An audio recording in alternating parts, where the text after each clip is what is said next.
I'm equipped.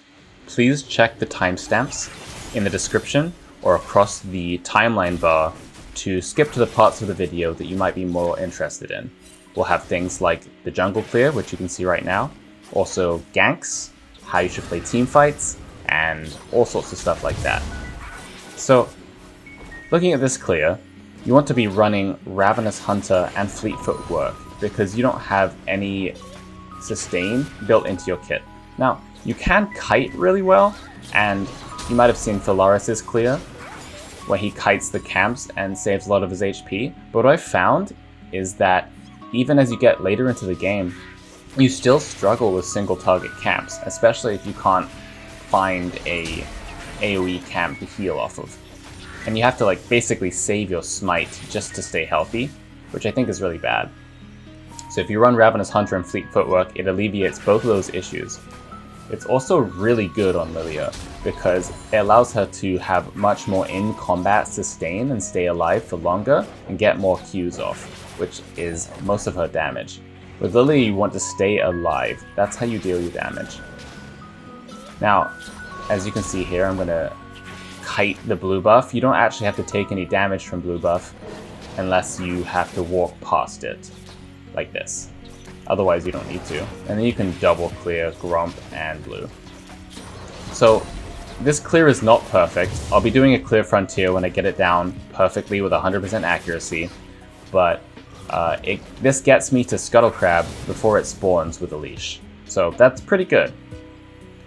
I'm also going to show you after the Scuttle Crab here some efficiencies you can do later on in the game. You can throw your E at the wolves and then Q it, and you get a couple of stacks of movement speed. You can do the same to the Krugs here. Just gives you a little bit of extra movement speed towards your camp. Double clearing later into the game, you can be more risky with it because you don't have to worry about tanking too much because you have more healing on your Ravenous stacks and also your jungle item. And later into the game, you can just tank both of them right out. You don't need to even take the Gromp first. You can also do a similar thing with Raptors, where you can throw your E at them and use them as an HP battery. You can't really simultaneously clear them, otherwise you take too much damage, unfortunately, at least as far as I know.